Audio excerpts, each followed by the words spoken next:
क्या प्रभाव होता है। ठीक है, तो आपका आंसर क्या होगा कि कुसंग का ज्वर सबसे भयानक होता है। यह केवल नीति और सद्वृत्ति का ही नाश नहीं करता बल्कि बुद्धि का भी क्षय करता है। यह आपका आंसर होगा। ठीक है, बी पार्ट जो है कि कुसंग और अच्छी संगति में क्या अंतर है, तो आप इसका आंसर कैसे लिखोगे कि जो कुसंग है या बुरी संगति है, किसी युवा पुरुष की संगति यदि बुरी होगी तो वह उसके पैरों में बंधी चक्की के समान होगी जो उसे दिन दिन अवनति के गड्ढे में गिराती जाएगी, और यदि अच्छी होगी तो सहारा देने वाली सुदृढ़ बाहु के समान होगी जो उसे निरंतर उन्नति की ओर अग्रसर करेगी या उन्नति की ओर ले जाएगी। कितने लोग? 3-6। ठीक है ना। अब हम किस पर आते हैं? व्याख्या पे। तो आंसर ढूंढना तो बहुत सरल है। अब व्याख्या कैसे करेंगे अपने शब्दों में।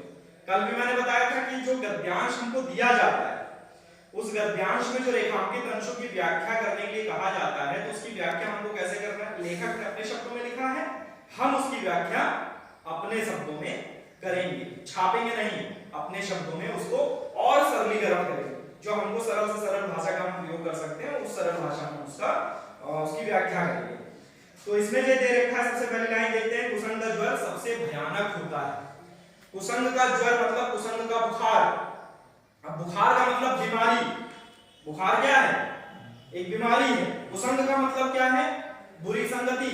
यानी बुरी संगति जो है वो एक बहुत भयानक बीमारी की तरह है। बात समझ आ रही है? कुसंग जो है या बुरी संगति वो एक बहुत भयानक बीमारी के समान है। आगे कह रहा है यह केवल नीति और सद्वृत्ति का ही नाश नहीं करता। नीति मतलब वो नीतियां, वो नियम। नीति का मतलब नियम। हम अपने जीवन में कुछ जो है नैतिक सिद्धांत बना करके चलते हैं कि हमको ये काम नहीं करना चाहिए। भाई कुछ सामाजिक नीतियां हैं, कुछ सामाजिक नियम है, जैसे चोरी ना करना, हिंसा ना करना, किसी से बेवजह मारपीट ना करना, किसी से गाली गलौज ना करना या अपशब्द ना कहना किसी को। ये सब क्या है? सामाजिक नीतियां हैं। हमें इसी का पालन करना चाहिए। अगर हम इसका पालन करते हैं तो हमारा जो चरित्र होगा वो अच्छा होगा, हम चरित्रवान होंगे। ठीक है, अगर हम इसका पालन नहीं करते तो हमारे चरित्र का धीरे धीरे क्या होगा? पतन होता जाएगा। तो हमको इस बात को ध्यान में रखना है कि बुरी संगति क्या कर रही है, ये हमारे उसी जो सामाजिक नियम बनाए गए हैं, जो हमारी नीतियां हैं, जो हमारे नैतिक सिद्धांत हैं, ये क्या कर रही है? उनका पतन कर रही है, उनका धीरे धीरे नाश कर रही है। हमारी जो सद्वृत्ति है, हमारी जो अच्छी आदतें हैं, ये उनका भी धीरे धीरे क्या कर रही है? नाश कर रही है। एक बच्चा ऐसा है जिसको अपशब्द कहने नहीं आता, उसको नहीं मालूम अपशब्द क्या होता है। एक बच्चा जिसको चोरी करना नहीं आता, उसके घर में कभी उसको सिखाया ही नहीं गया। एक बच्चा जो दूसरों की मदद कर रहा है, वो जब बाहर मोहल्ले में अपने या किसी दूसरे शहर में या विद्यालय में ही कुछ ऐसे बच्चों की संगति में आ गया जो चोरी करना भी जिनको आता था, जो दूसरों से लड़ाई झगड़ा भी करते थे, जो अपने साथ वाले बच्चों को अपशब्द भी कहते थे।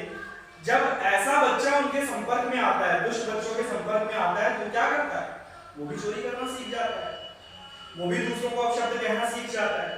बात समझ आ रही है? तो इससे क्या हो रहा है? हमारी जो सद्वृत्ति है, हमारी जो अच्छी आदतें हैं, ये कुसंगति क्या कर रही है? उनका विनाश कर रही है। ठीक है, तो कुसंगति या बुरी संगति वो एक ऐसी बीमारी है, एक बहुत ही भयानक बीमारी है, जिसके कारण हमारे नैतिक सिद्धांतों और हमारी अच्छी आदतों का नाश होता है, पतन होता है। साथ ही इसने कहा कि बल्कि बुद्धि का भी क्षय करता है। बुद्धि का मतलब हमारी सोचने समझने की क्षमता।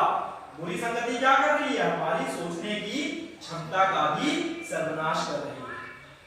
भाई जो सज्जन व्यक्ति होता है वो कोई भी काम करने से पहले ये सोचता है कि इस काम को करने से किसी दूसरे व्यक्ति का अहित तो नहीं होगा।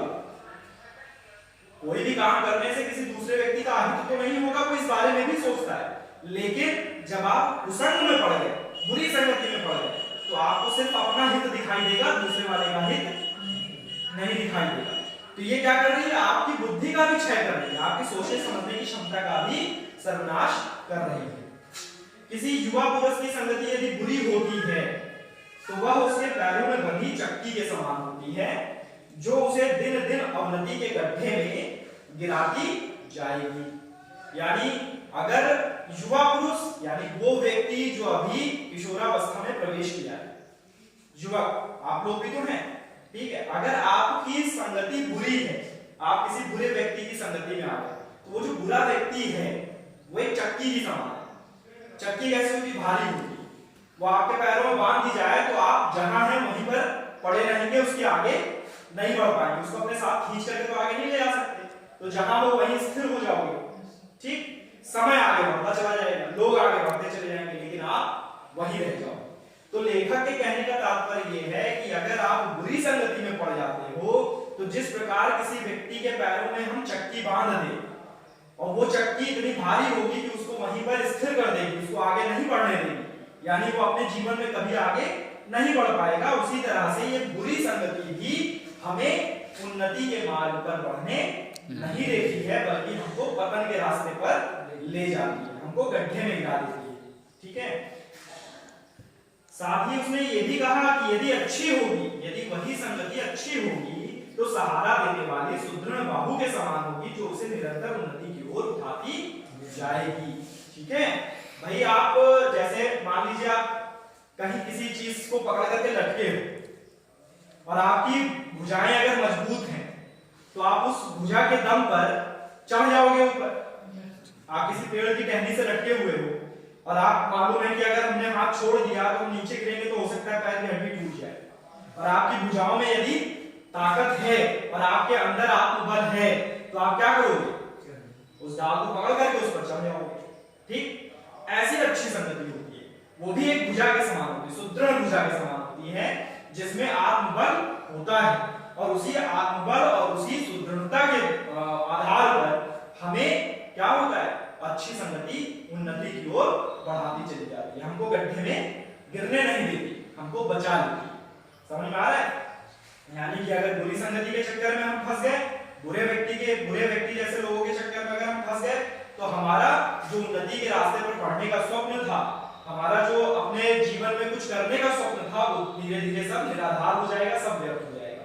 यदि अच्छी संगति में हम रहेंगे तो हमारा जो मित्र होगा वो भी हमको आगे बढ़ने के लिए हमेशा मदद करता रहेगा, हमारे आत्मबल को हमेशा बढ़ाता रहेगा, ठीक है। बंद।